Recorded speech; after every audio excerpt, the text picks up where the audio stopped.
Hi everybody, I'm going to try to consolidate a couple of chapters here in one posting. If I run long, I will probably break it up into more than one, but right now I think I'm going to try to do a consolidation of at least chapters 7 and 8. If I can have enough time on this segment, I'll do 9 too, but we'll see where we stand. Chapter 7 talks about management and leadership. And as many of you know who have probably had good managers and bad managers and good leaders and bad leaders, that there is a difference between the two. I want to talk about that in a little bit. Managers used to be able to be very dictatorial and,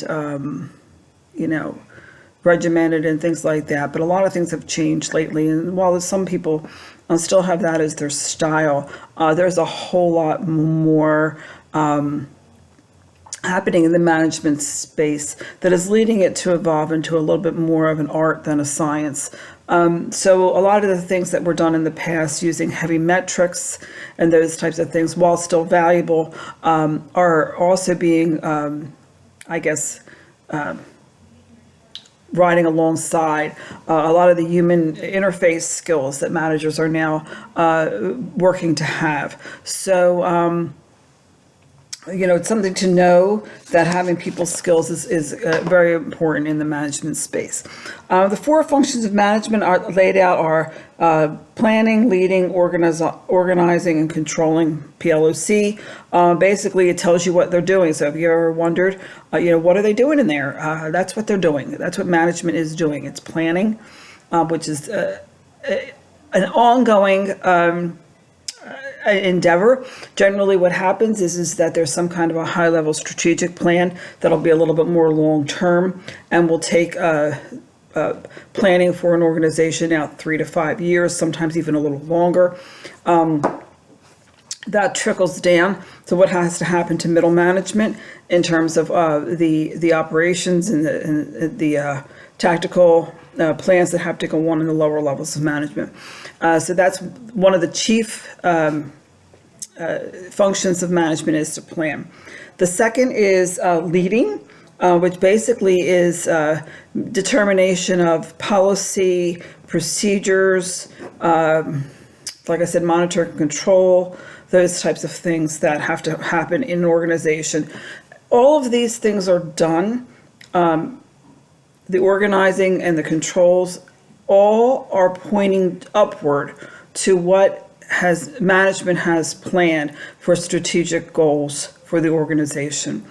So all the activities that happen in a company are all done by design to ensure that the strategy is being fulfilled. So it's always a good idea to keep that in mind. Organizing has to do with how resources are allocated, how tasks are assigned. Those types of activities are done in the organizing function. So it's there's a lot going on there. So there are people in organizations that their job is to organize a project. So they're a project manager, or they might be a staff resource or leader or organizer, and they are involved with career planning for people and delivering of reviews. It might be a human resource manager or whatever the case may be. And controlling usually is how to measure the results. So those are the people who are doing performance objectives, making sure that financial goals are being met, making sure that organizational goals in terms of number of widgets produced are being met. A lot of quality control occurs in this area to make sure that if quality is an issue for some organizations, that corrective action can be taken along the way. There's a couple of things on page 189 that talk about planning and decision making. It's important to know the vision and the mission of your company.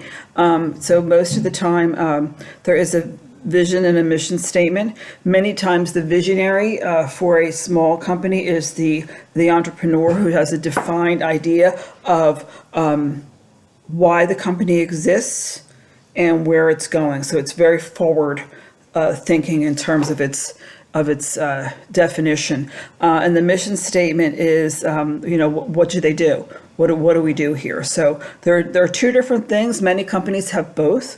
Some have one and some have the other. A lot of times you can go to a company's website and find out what their mission and their vision statements are.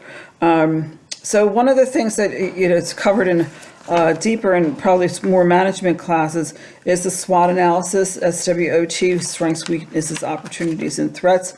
The good thing to remember about that is that strengths and weaknesses are always internal, and opportunities and threats are always external.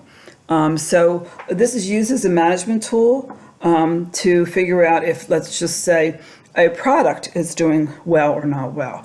A division is doing well or not well. So you can apply SWOT analysis to many factors in your organization, even yourself. So it's a valuable planning tool.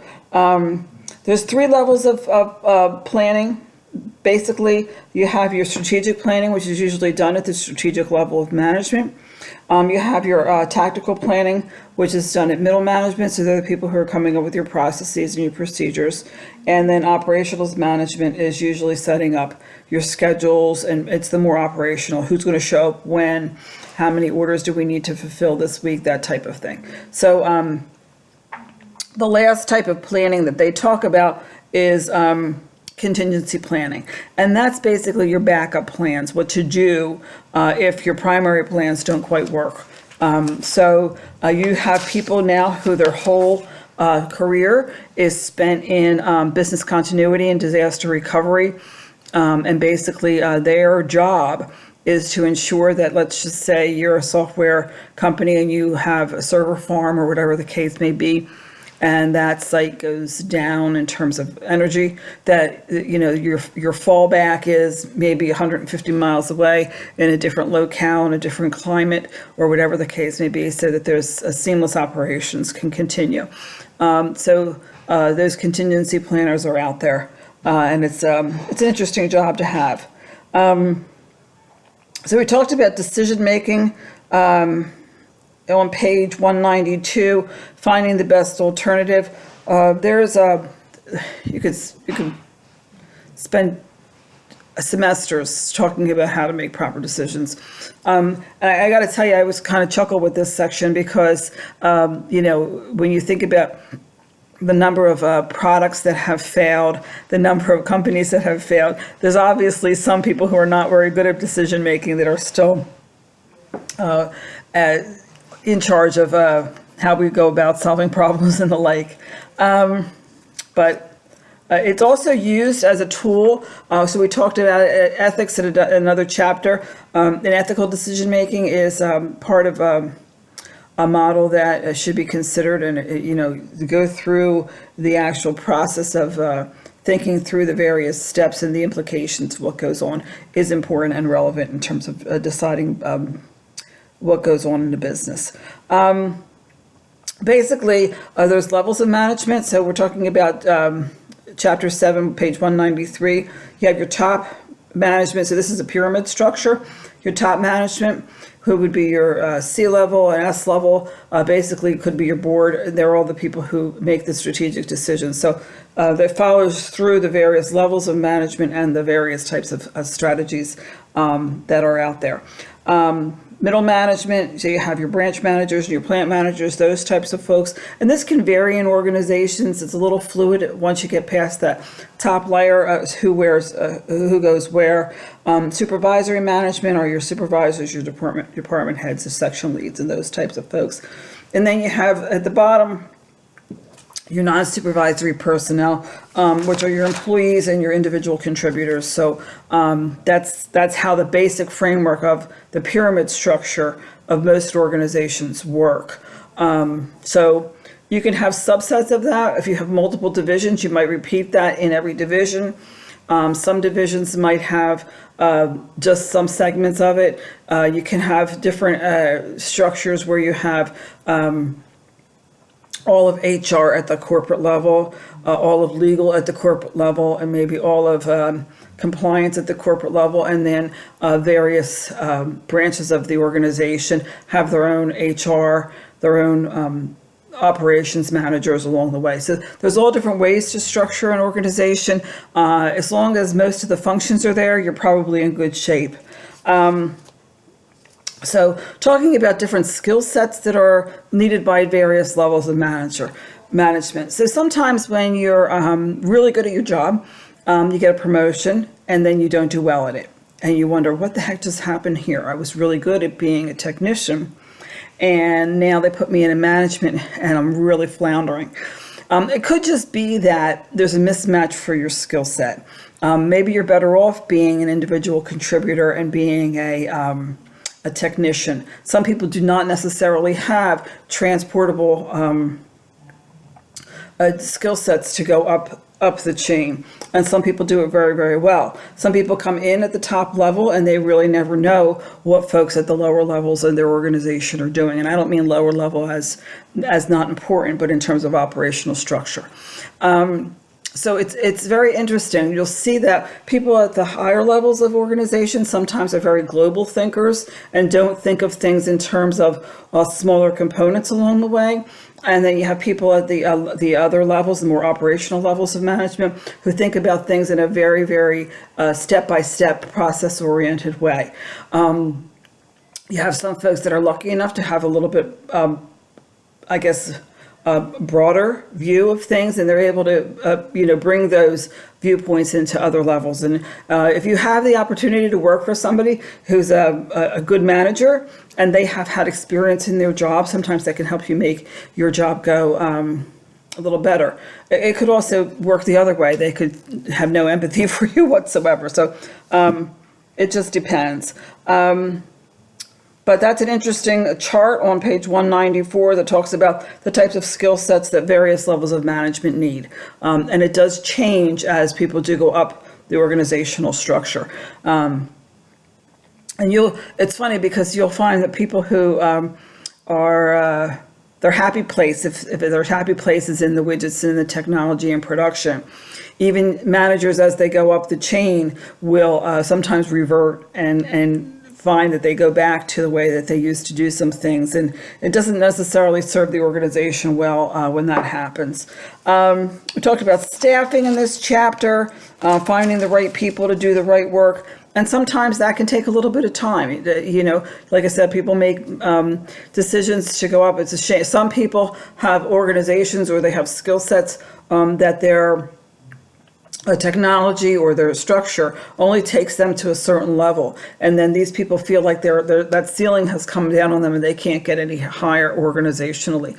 A lot of companies are starting to recognize the technicians and their value to the organization, and doing things creatively to give people a different type of career path to have, and they still stay at the individual contributorship level. Okay, so there's a difference between managers and leaders. So that's an interesting thing to be able to determine. Leadership is, there's a lot of research to be done about, is leadership a learned skill, or is it just something that somebody's born with? There's trait theory that's out there. There's a lot of interesting things that are done. But there's a couple of different styles that are out there and talked about in terms of autocratic, being a democratic leader, or just being open-ended and letting people do what they want. But one of the things that has bubbled up in the last, I'd say, couple of decades, basically has been empowering leadership. And these are people who have made a mark in the management world by enabling employees to be empowered to do the right thing at the right time for the customers, or for the assembly line, or for their operations. It used to be where people had very, very siloed jobs, and you really couldn't make a decision outside of your framework. And that has changed in many, many organizations.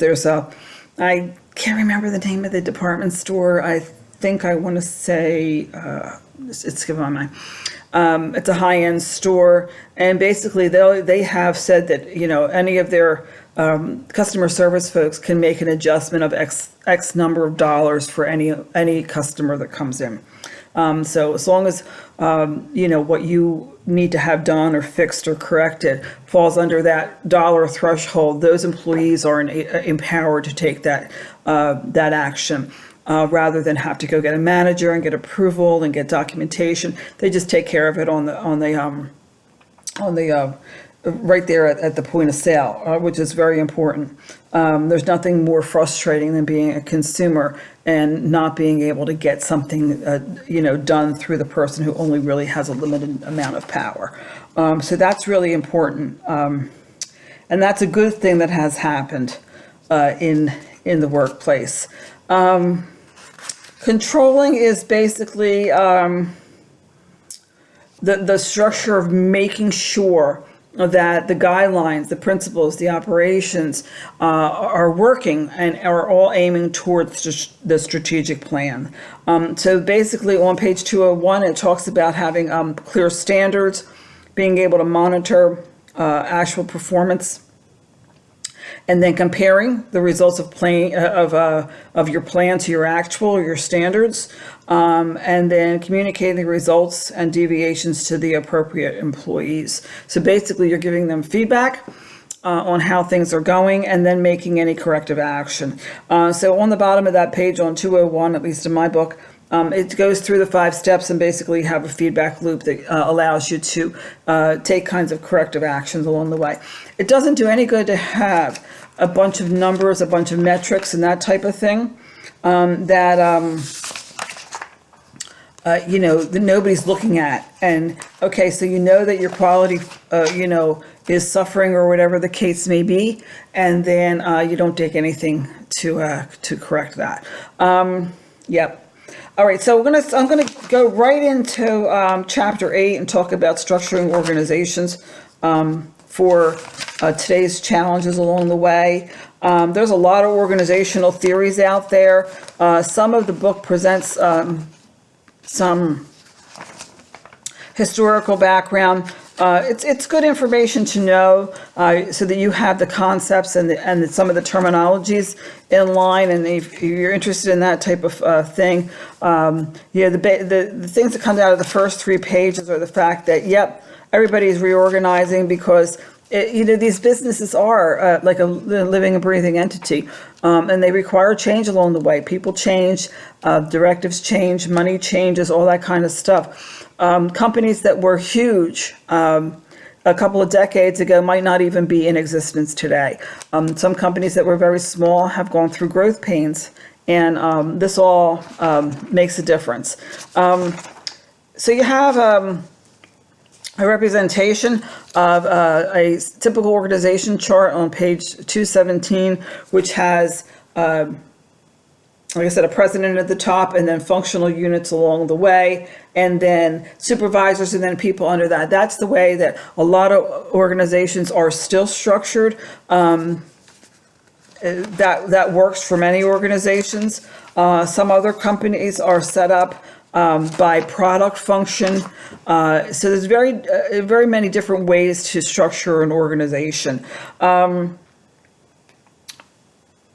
There's a page on centralized and decentralized authority that might be worthwhile reading, along with span of control, which basically describes the optimal number of subordinates that a manager can have and still manage effectively. So there's a lot to be said about that, about span of control. Generally speaking, if you work in an organization where everybody has 35 people reporting to them, there's probably no span of control because it's impossible to manage 35 people.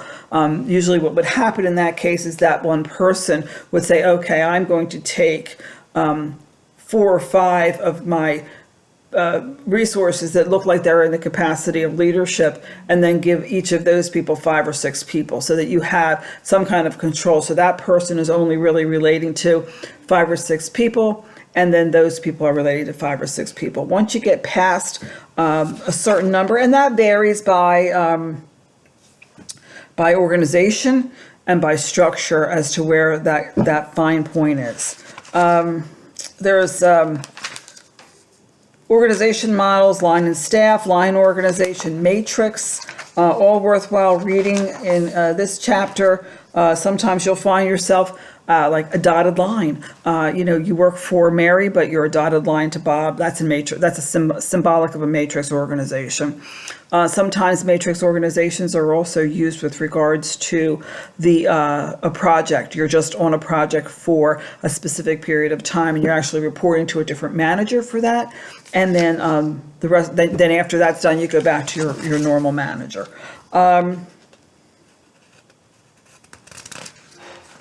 Page 229 talks about change. Well, geez, that's about the only thing that's constant, right? And basically, you have to be able to adapt and be flexible to change. The marketplace is in constant flux. That's not going to change anytime soon. You'll probably have different managers in your career. You'll probably have different titles in your career. Some of that will be because of growth. Some of that might be because the business model has changed. If you are an entrepreneur, it's something to think about. Let's just say, for instance, simple things like owning a pizza business nowadays. If you don't have a gluten-free option or even a dairy-free option because of all of the various food sensitivities that people have in the marketplace, you're probably not going to do well. So there's a lot of options out there, and you have to be adaptable to what's going on in your marketplace. And creating basically a change organization, a structure in your company that is has the ability to change and has the culture that allows for adaptation. Without it, you're probably going to have a hard time doing well in the marketplace. Okay, I'm going to stop here for that video. That's probably long enough. So that summarizes chapters 7 and 8. Thanks.